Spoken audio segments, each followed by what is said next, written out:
What if the only reason you don't have your desire yet is simply because you are waiting for it? Most people spend their lives looking at the horizon, hoping for a change, but the horizon never gets closer. The ancient mystics knew a secret that modern science is only beginning to touch. Time is an illusion, and the future you are begging for. It is not a place you go to. It is a memory you haven't accessed yet. You have been trying to force the world to change when you should have been collapsing the time between now and done. In this video, we are not going to talk about hope. We are going to dismantle the illusion of delay. I am going to show you how to teleport your consciousness to the end and look back at your success as if it happened yesterday. Stop waiting. It's time to remember. The great tragedy of human experience lies in the perpetual postponement of fulfillment, a trap woven by the illusion of linear time and the deceptive nature of the senses. Most men and women live their entire lives in a state of becoming, constantly projecting their desires into a theoretical future that never arrives because the very act of projecting creates distance. When you say, "I will be happy," or "I will be wealthy," or "I will be loved," you are committing a metaphysical error of the highest order. You are affirming separation. The subconscious mind, which is the faithful servant of your deep-seated convictions, does not process the concept of tomorrow. It only knows the eternal now. Therefore, when you assert that something will happen in the future, you are simultaneously screaming to the universe, "I do not have it now." This confession of lack is what registers. The law of assumption is ruthless in its precision. You do not attract what you want, you attract what you are. If your state of being is one of waiting, of hoping, of looking toward the horizon, then the only thing you can possibly manifest is more waiting, more hoping, and a horizon that forever recedes as you approach it. You are running on a treadmill of desire, sweating and striving, yet remaining anchored in the same state of lack, wondering why the outer world refuses to change. Consider the energetic signature of the phrase "someday." It is a thief. It steals the power of the present moment and outsources it to a version of yourself that does not yet exist. By placing your good in the future, you deny the divinity within you the opportunity to express itself in the present. Consciousness creates from the present state of awareness. If I am conscious of being poor while hoping to be rich, I am simply impregnating the universal substance with the feeling of poverty. The hope is merely the perfume used to mask the stench of doubt. You must understand that the universe does not reward your longing. It mirrors your being.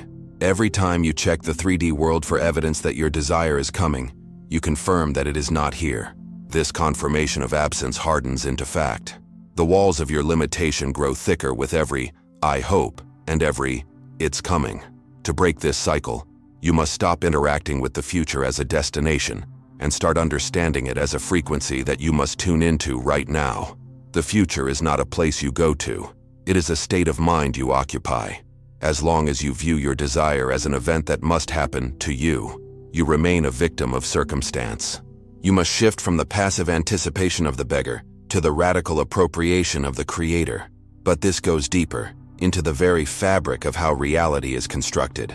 The flaw in traditional manifestation, the vision board approach where one gazes longingly at pictures of things they do not have, is that it reinforces the gap between the subject and the object.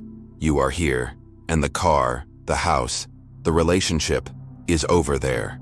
This separation is the root of all suffering and the cause of all failure in the law of assumption. Neville Goddard taught us that to desire a state is to have it. The desire is the proof of its existence. However, by leaving it in the future tense, you are aborting the creation before it can take its first breath. You are killing the seed by constantly digging it up to see if it has grown. The "I will" attitude is a defense mechanism of the ego, which is terrified of claiming authority. The ego prefers the safety of longing to the risk of assuming, but you are not your ego. You are the operant power. You are the "I am," and the "I am" has no future tense. It does not say, "I will be." It says, "I am." To harness this power, you must ruthlessly eliminate the concept of waiting from your vocabulary and your vibration. There is no line to wait in. There is no cue for miracles. There is only the immediate, terrifying, and wonderful act of stepping into the state of the wish fulfilled. This constant deferral of happiness creates a vibration of anxiety that permeates every cell of your body and every corner of your world. When you are waiting, you are tense. You are scanning for signs. This tension is a wall that repels the very thing you seek. The state of having is characterized by relief, by relaxation, by a profound sense of, it is done. The state of wanting is characterized by agitation and neediness. Consciousness creates what it is conscious of being. If you are conscious of needing, you will be given more needs. It is a mathematical certainty. Therefore, the traditional way of setting goals and working towards them is often a trap for the spiritual seeker. It implies that you are incomplete and that an external event must occur to complete you. This is the great lie. Nothing outside can complete you, because the world without is just a shadow of the world within. You are chasing shadows while ignoring the light source. You must turn your attention away from the screen of space and time and return to the projector, your own wonderful human imagination. You must resolve right here and now that you are done waiting, you are done hoping, you are ready to collapse the timeline and claim your inheritance, not tomorrow, but in the only moment that truly exists. However, recognizing the trap is only the first step. Escaping it requires a radical shift in perception. You must understand that time is an illusion created by the serial arrangement of states of consciousness. All states exist simultaneously. The version of you that is destitute and the version of you that is abundant exist right now, in this moment, separated only by frequency. When you say, "I will be wealthy," you are tuning into the frequency of the destitute version looking at the wealthy version. You are solidifying the distance. To collapse time is to tune directly into the frequency of the wealthy version, bypassing the linear illusion entirely. It is to stop acting towards a goal and start thinking from the end. This is the great secret that the mystics have whispered for centuries. The end is where you begin. You do not walk the path to get to the end. You go to the end, and the path unfolds backwards from there. This requires a courage that few possess, the courage to ignore the evidence of the senses and trust the reality of the unseen. But for those who dare to make this shift, the rewards are not just probable, they are inevitable. The world must conform. It has no choice. But that's only the surface. Here is what changes everything. The time collapse technique, or what we might call spiritual teleportation. To truly master the law of assumption, you must learn to mentally teleport yourself to a specific point in time. After your desire has already been fulfilled. We are not talking about imagining the moment of receipt. That is a rookie mistake. Imagining the moment you get the money or the kiss still implies a transition, a becoming. We want to go beyond that. We want to go to a time where the miracle is old news. Imagine it is 3 months, 6 months, or even a year after the event. In this future moment, the excitement has settled into a deep, warm normalcy. The money is in the bank, and you've already spent some of it. The ring is on your finger, and it feels natural. From this vantage point, you are not trying to manifest anything. You are simply existing in your new reality. This mental shift collapses the wave function. It tells the quantum field that the event is a fixed point in your timeline. You are no longer asking for it, you are standing on top of it. This technique demands that you move from becoming to being. Becoming is a process. Being is a state. When you are in the state of becoming wealthy, you are constantly checking your bank account, looking for improvements. When you are in the state of being wealthy, you check your account with indifference or satisfaction, knowing what is there. To teleport effectively, you must occupy the state so fully that you feel the naturalness of it. Neville Goddard spoke often of naturalness. If your desire feels like a huge, exciting, impossible mountain, you are not aligned with it. You are worshiping it, and we do not attract what we worship. We attract what is normal to us. By teleporting 6 months into the future, you normalize the desire. You strip it of its pedestal. It becomes just another fact of your life, like your name or your hair color. This normalization is the key to speed. The faster you can make your desire feel natural, commonplace, and settled, the faster it must appear in the 3D world. You are tricking the ego, which thrives on drama and difficulty, by presenting it with a fait accompli. The battle is over because you have already won. From this future vantage point, you perform a specific act. You look backward. You do not look forward with hope. You look backward with recognition. This is the subtle shift that unlocks the power of God within you. Stand in your imagination a year from now and look back at today. See your current struggles not as present realities, but as memories of how things used to be. Say to yourself, I remember when I was so worried about that debt. It seems so silly now.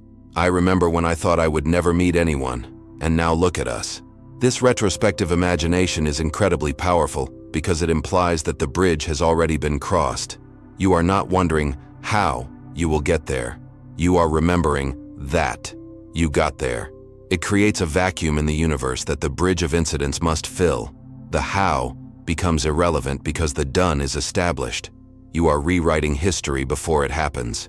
You are casting a shadow into the past, which is your physical present, from the light of your future. This is not mere daydreaming. This is the architectural work of consciousness. When you establish yourself in this future moment, you must engage all your spiritual senses. It is not enough to see it visually. You must feel the texture of the furniture in your new home, smell the ocean air of your vacation, hear the specific tone of your partner's voice in the room next to you. But above all, you must feel the mood of the fulfilled desire. What is the dominant mood of your life 6 months after the wish is fulfilled? Is it relief? Is it gratitude? Is it a quiet confidence? Capture that mood. Wear it like a garment. That mood is the God force moving through you. It is the fuel that collapses the time between the assumption and the realization. If you can maintain this vantage point, if you can stay teleported in your inner world even while your outer body walks through the old world, you become a master of time.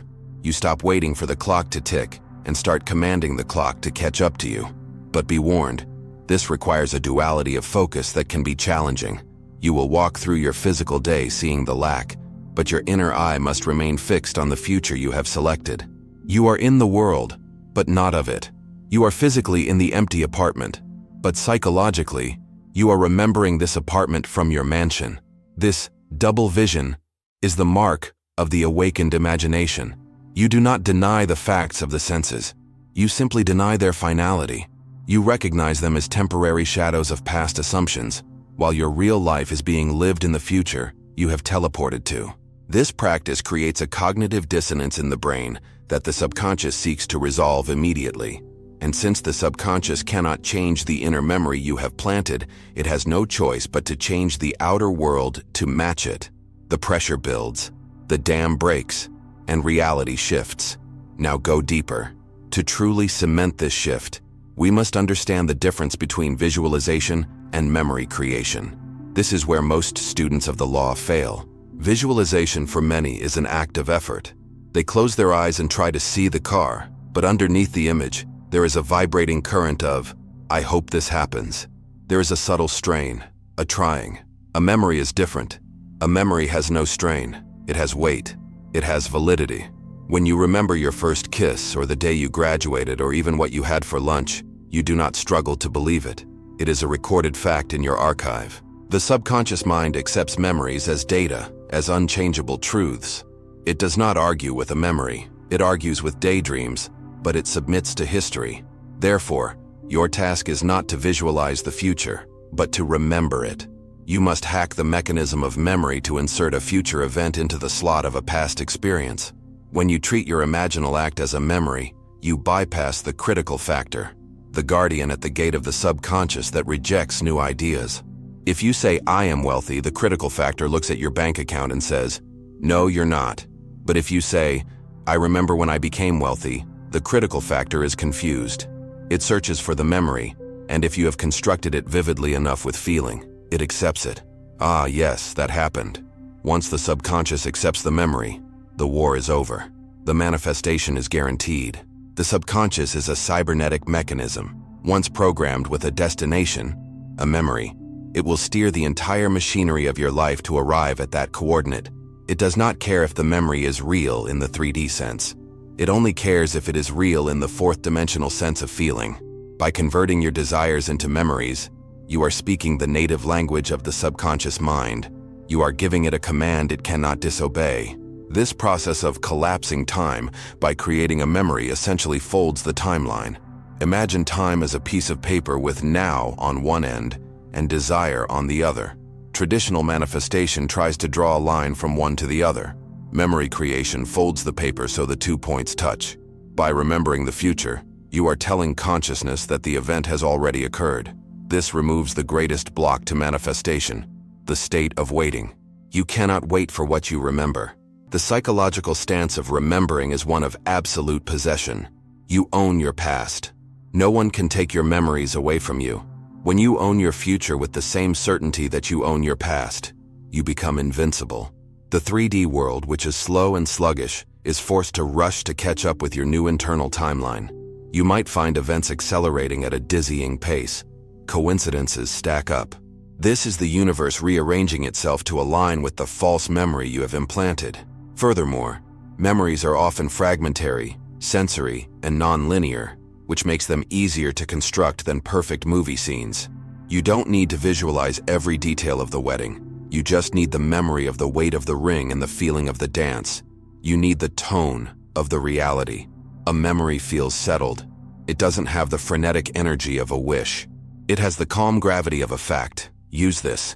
When you construct your scene, make it brief, make it sensory, and replay it not as a movie you are watching, but as a moment you are recalling. That was a great day, you say to yourself. I'm so glad that is over and done with. This attitude of "it is finished" is the master key. It unlocks the doors that no man can shut.